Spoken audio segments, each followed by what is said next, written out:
Let's make chili lime chicken thighs with caramelized onions.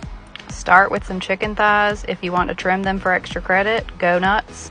I have a limited energy, so we're going to do the bare minimum. Start with some olive oil and some garlic powder. Next, you're going to use some onion powder. Again, measure with your heart. I have Trader Joe's chili lime seasoning. Stuff is also delicious on mangoes. Anyway, mix your marinade together. Marinate it for like 30 minutes. Then you're going to start by heating up some oil in a cast iron. Add about a half an onion. I added a little bit more because who doesn't love caramelized onions? Saute your onion in the pan until your onion starts to get translucent. And then absolute chaos happened. I don't know what's wrong with me recording, but I was trying to record me putting the chicken in the pan. Anyway, you get the point. Sear it for about 2 to 3 minutes until it's brown, and then flip the chicken thighs over. I also pushed my onion to the outside of the pan so it wouldn't burn.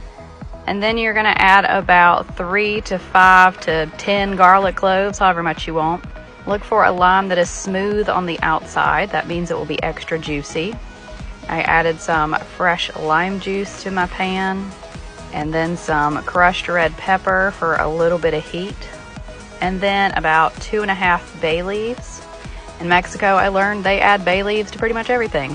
Cover your pot, cook it for about 20 minutes.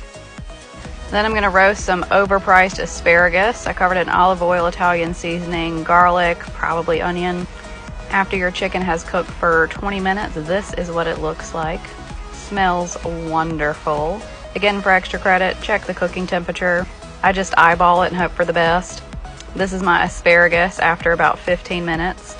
I boiled some spaghetti noodles. I'm going to top it with asparagus and then some of these chicken thighs. Your sauce is going to be the sauce from the pan, which honestly, editing this video is making me very hungry.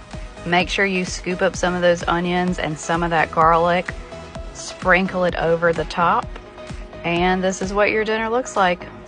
I feel like it looks fancier than it is, but it is super delicious. And for mine, I'm trying to eat better, so no noodles for me. This is the keto version. Please like and follow for more. Thanks.